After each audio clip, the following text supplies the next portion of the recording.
참 예수님. 네, 비가 요즘은 자주 와가지고 이 봄날에 좋은 그런 징조다 이런 생각을 해봤습니다. 근데 비가 오늘 아침까지도 와가지고 많이는 오지는 않았지만 조금씩 이렇게 내려서 오늘 행사해야 되는데 큰일 났다 이렇게 생각했는데 조금씩 시간이 지나면서 비가 이제 완전히 멈추고 뭐 아주 햇빛은 나지 않았지만은 그래도 이제 비가 오지 않는 날 이렇게 돼버렸습니다. 네, 오늘 여러분이 아시겠지만은 저희 본당에 첫 번째로 있는 본당 단체 박람회를 개최하는 날입니다. 무슨 날인지 아세요? 네, 뭐 설명을 조금씩 이렇게 드려서 아시겠지만은 여러분들 간지에 다 본당 단체 또 동호회 여기가 다 거기에 수록이 되어 있습니다. 네, 여러분이 들어오실 때도 다 보셨지만은 각 동호회 단체가 하나의 부스를 다 가지고서 지금 여기 준비가 다 돼 있어요. 여러분들이 이제 나가실 때 한 방향으로만 이제 나가셔서 쭉 돌아보시면서 이제 어디에든지 걸릴 수밖에 없어요. 구조를 그렇게 만들어 놨습니다. 여러분 백화점에 가도 이렇게 돼 있죠? 각 층별로 뭐 이렇게 돼 있어서 네, 여러분들이 꼭 구매할 수밖에 없게끔 만들어 놓은 데가 백화점. 네, 여기 지금 이제 이따가 나가시면 네, 어디든지 걸릴 수밖에 없어요. 걸리셔야 돼요. 네? 네, 그냥 스스로 그냥 걸리셔야 됩니다. 그러지 않고서 집까지는 무사히 못 갔습니다, 오늘. 네. 저희 본당에는 정말 단체가, 동호회가 굉장히 많이 있어요.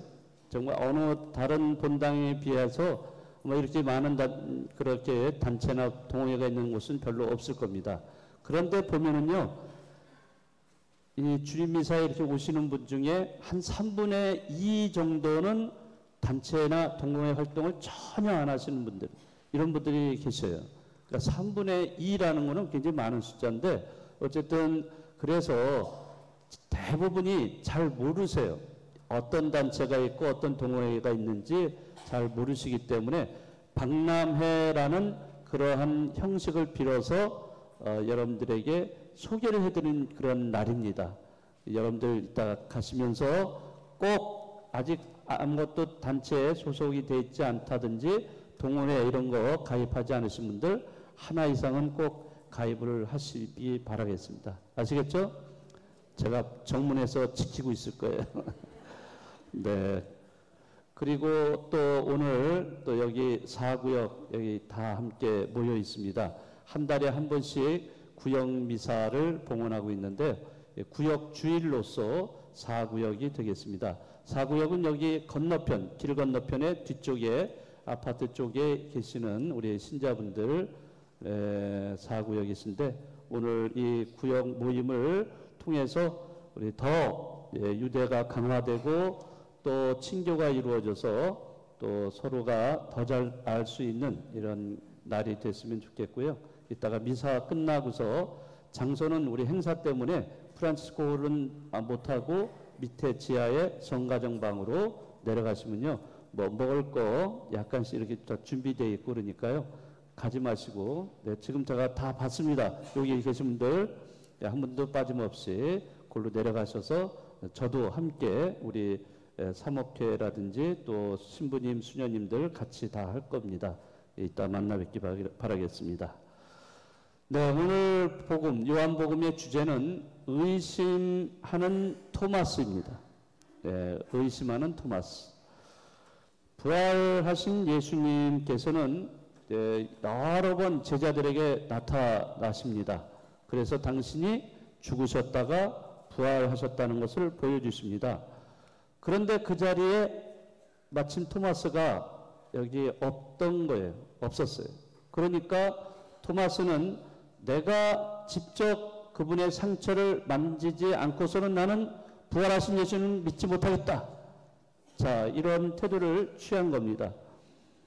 그런데 어느 날 정말 부활하신 예수님께서 나타나셔서 토마스에게 그럼 네 손가락을 내 상처에다 한번 집어넣어 봐라 라고 이렇게 말씀을 하십니다. 그럴 때 토마스가 즉각적으로 저의 주님, 저의 하느님 하면서 이렇게 완벽한 신앙 고백을 하게 됩니다. 이런 신앙 고백과 더불어서 토마스 사도는 이제 의심하던 토마스가 이제 철저한 믿음의 그런 소유자로 변화가 되어버립니다. 자, 우리는 이 사건을 통해서 우리 자신도 한번 돌아봐야 됩니다. 우리 자신도 부활 신앙을 얼마큼 우리가 믿으며 살고 있는지, 우리의 신앙은 부활에 근거하고 있어요. 예수님의 부활이 없었다면 우리 신앙은 존재할 수가 없어요. 그런데도 우리는 신앙생활을 한다고 하면서 정말 예수님의 부활에 근거하면서 우리가 신앙생활을 하고 있는가? 이걸 한번 여러분들이 생각을 하셔야 돼요. 그냥 뭐 주일 미사 이렇게 나오시고 뭐 묵지기도 하시고 뭐 이렇게 하는 것도 중요하지만은 우리가 알아야 돼요. 우리가 믿고 있는 이 신앙이 어디에 근거를 두고 있는가? 이런 거를 우리가 알면 알수록 우리의 신앙은 더욱더 굳건해질 수가 있습니다. 토마스가 보여준 이러한 신앙 고백은 그 의심에서부터 출발을 합니다. 사실 의심이라고 하는 것은 어떤 현실에 부정적인 태도를 보이는 것이다 라고 할 수 있습니다. 그렇기 때문에 어떤 면에서는 굉장히 부정적인 의미로 들릴 수가 있어요. 의심한다, 의혹을 가진다, 이런 것들은 부정적인 단어일 수는 있지만은 그러나 그것이 더 확실한 것을 위한 의문이나 질문이라면은 그거는 굉장히 긍정적인 그러한 단어가 될 수가 있습니다. 여러분들이 뭐 다 아시겠지만 인간과 동물의 차이점, 물론 여러 가지가 있겠죠. 그 중에 하나가 바로 인간은 질문을 던지는 존재, 물을 수 있는 존재다 하는 면에서 큰 차이점이 있다는 거 잘 아시죠? 인간은 왜라는 질문을 할 수가 있어요. 왜? 그런 능력이 있기 때문에 인간이 인간답게 살아갈 수가 있는 겁니다. 인간이란 무엇인가? 어떻게 살아야 할 것인가? 나는 왜 이것을 하고 있는가? 이런 질문을 우리가 던지면서 거기에 대해서 답을 해 나가는 과정 속에서 우리는 점점 인간다운 인간이 될 수 있는 거예요. 그리고 또한 인간이 더 성숙해 갈 수가 있는 겁니다. 어린아이들이 부모를 미치게 하는 데는 한 글자면 충분하다고 합니다. 무슨 단어인지 아세요? 네? 끊임없이 어린아이들은 부모에게 던지죠. 뭐라고 해요? 왜? 그렇습니다. 왜? 엄마, 이게 뭐야? 엄마, 왜 이렇게 돼? 왜? 끊임없이. 물론 부모님이 그 질문을 너무나 많이 수없이 질문을 받을 때 정말 힘들죠. 답을 하기가 어느 때는 힘들 수도 있지만은 그러나 그러한 질문에 답을 하는 과정 속에서 그 어린아이는 점점 성장하게 됩니다. 왜냐하면 어린아이는 모든 게 보는 게 다 새로운 거예요. 새로운 거고 신비로운 거예요. 그런 아이가 하나씩 알게 됨으로 인해서 성숙을 할 수 있게 되는 겁니다. 우리도 물론 다 자랐고 다 큰 어른들이지만은 그러나 끊임없이 우리는 왜라는 질문을 던져야 됩니다. 그런 질문을 던지는 가운데서 우리는 자기 자신을 돌아볼 수 있어요. 그래서 성찰을 하게 되고 또 반성을 하게 되는 겁니다. 이러한 성찰과 반성을 통해서 우리는 인간다운 인간이 될 수가 있는 거예요. 자기의 삶을 돌아보게 되고 그리고 또 뿐만 아니라 그런 것을 통해서 또 이웃이 옆에 있다는 사실을 우리는 깨닫게 되는 겁니다. 그러다 보니까 그러한 왜라는 질문은 결국에 인간의 삶의 어떤 의미, 이런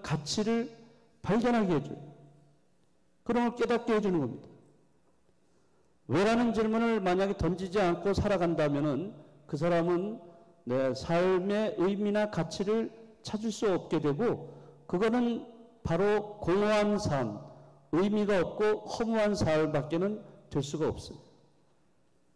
그러니까 인간은 자기가 인간답게 되기 위해서는 왜라는 질문을 던져야 돼요. 내가 지금 왜 여기에 있는지, 또 나는 왜 이것을 하고 있는지, 나는 어떤 방향으로 가고 있는지, 이런 왜라는 질문을 던져야 돼요. 근데 이 현대 사회에서 살고 있는 현대인들의 대부분은 왜라는 질문보다는 더 좋아하는 게 뭐냐면 어떻게라는 질문 더 좋아해요. 그러니까 노하우에 대한 거를 많이 알고 싶어요. 물론 그것도 필요하지만은 왜라는 질문을 통해서 우리는 나의 인간성을 찾고 또 인간성을 통해서 인간답게 살아갈 수 있게 된다는 겁니다. 그런데 사람들 중에서 보면은 왜라는 질문을 싫어하는 사람도 있어요. 제가 이 본당에 와서 그 여러 가지 건의사항을 신자들 여러분들에게 받고 있어요. 여러분들 여기 성당에 들어오실 때 그 1층에 보면은 들어오시다가 사물함이 있죠? 네, 분실함이 있습니다. 거기 바로 위에 통이 있어요, 하나. 그 통은 건의함입니다. 이거 있다는 거 알고 계세요? 잘 모르시는 분도 계신 것 같네요. 네, 그래서 여러분들이 본당 생활 하시면서 불편한 점이라든지 아니면 뭐 새로운 뭐 아이디어가 있으면 거기다가 써서 집어넣으시면 제가 할 수 있는 대로 가능한 대로 그것을 실행하고 있습니다. 그래서 몇 가지 이렇게 실행을 계속 해왔고요. 또 여러분들이 또 구역에서 반모임 할 때 또 반일지가 있어요. 반모임 그 어떻게 했는지 쓰는 난이 있는데 거기에 건의사항이 또 있습니다. 그래서 매달마다 제가 건의사항을 받고 있어요. 그런데 그 건의사항 중에 좀 특이한 거를 하나 제가 이렇게 읽은 적이 있습니다. 뭐라고 되어 있냐면요. 강론 시간에 제가 신자들을 향해서 질문을 가끔 하죠. 이건 어떻습니까? 이거 알고 계십니까? 이건 뭐예요? 이렇게 질문을 좀 하고 있죠? 네. 그런데 그 질문이 불편하고 부담스럽다는 겁니다. 아, 정말 그러신가요? 네. 그래서 그분이 원하는 것은 강론 시간에 질문 없는 강론을 했으면 좋겠다. 네, 이게 바라시는 것이었습니다. 제 강론이 여러분들에게 불편함을 주었다면 죄송합니다. 그런데 이제 제가 질문을 던지는 것은 물론 이제 여러분들에게 어떤 주의를 상기시키는 의미도 있고 또 하나는 여러분들이 꼭 답을 하라고 이렇게 질문하는 거는 아니고요. 그냥 한번 던져보는 거예요. 그리고 어느 때는 물론 이제 답을 원하는 경우도 있긴 한데, 어쨌든 이렇게 이런 걸 보면서 저도 느끼는 것은, 질문을 한다는 거. 질문을 한다는 것은 상대방을 불편하게 만드는 행위구나. 이런 거를 생각을 하게 됐습니다. 왜냐? 왜 그럴 것 같아요? 그 질문에 뭐를 해야 되기 때문에? 답을 해야 되기 때문에 그런 겁니다. 그런데 이 답을 하려면, 질문에 답을 하려면 그냥 답이 툭 튀어나올 때도 물론 있겠지만은 대체로 뭘 해야 돼요? 생각을 하셔야 돼요. 생각을. 그러니까 결국에는 생각하는 것이 귀찮다는 거예요. 왜 자꾸 생각하게 만드느냐 이거죠. 근데 정말 생각하는 게 귀찮을 때도 있긴 있죠. 편안하게 그저 텔레비전 보듯이, 영화 보듯이 그냥 다 해주니까 거기서 편안하죠. 그렇지만은 직접 이렇게 마주 대하면서 질문을 하고 답을 한다는 것은 사실 쉬운 것은 아닙니다. 근데 더군다나 요즘은 이 디지털화 돼 있어 가지고 이제 사람들이 생각하지를 않아요. 사색 이거보다는 검색을 많이 합니다. 검색. 그러니까 단어만 집어넣었다 하면 내가 원하는 정보를 그냥 순식간에 얻을 수 있어요. 자, 이렇게 하니까 얼마나 편리해요. 너무나 편리함. 내가 알고 싶은 거 그냥 단어만 집어넣으면 다 나와. 어마어마한 정보량을 얻을 수 있다는 거예요. 네, 이렇게 되니까 사람들이 질문을 던지기보다는 그냥 그런 거를 활용해서 내가 원하는 어떤 정보를 얻는 거예요. 이러다 보니까 사람들이 생각하지 않는 존재로 자꾸 변해가고 있는 거예요. 생각하지 않아요. 그러면 생각하는 능력이 점점 저하되는 거예요. 뭘 어떤 질문 또는 화두가 있을 때 이제는 생각하는 것조차 귀찮고 또 생각할 수 있는 능력도 별로 없고 이렇게 변하는 겁니다. 자, 그런 면에서 보면은 네, 생각을 하지 않는다, 잘 하지 않는다, 굉장히 위험한 거예요. 네, 왜냐? 어떤 거를 판단을 내려야 돼요. 내가 살아가면서 판단 내릴 게 많은데 판단 이런 거 하는데 생각하지 않고 그냥 판단을 내리는 거죠. 다시 말하자면 생각하지 않고 말하고 생각하지 않고 행동하는 이런 경우가 많아지면서 위험하게 됩니다. 위험해요. 그런 면에서 본다면 오늘 토마스 사도가 의심을 가지고 부활하신 예수님에 대해서 의심을 품었다는 것은 어떤 의심을 위한 의심이 아니라 부활하신 예수님에 대한 관심이 굉장히 높았던 거예요. 관심이 높았어요. 그렇지만은 그에게 의심이 거쳤을 때 그는 즉각적으로 저의 주님, 저의 하느님 하면서 신앙을 고백하는 이런 사람으로 변해버립니다. 네, 여러분들이 부활신앙의 근거에서 신앙생활을 하고 있다는 것을 한번 염두해 주시고 그러나 토마스 사도가 보여준 이러한 그 신앙인의 모습은 정말 우리에게 필요해요. 그냥 생각 없이 신앙생활을 하지 말아야 된다는 것을 우리에게 알려주고 있습니다.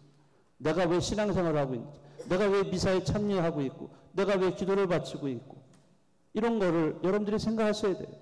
생각하고서 그것을 하나하나 임할 때 그 의미, 그 가치를 여러분들이 깨닫게 되고 그러면서 정말로 내 신앙이 더욱더 불타오를 수 있다는 것을 생각하셨으면 좋겠습니다. 네, 오늘 토마스 사도의 그러한 의심, 그것이 확신으로 이렇게 변화되는 모습을 네, 우리도 다시 한번 체험하기를 바라겠습니다.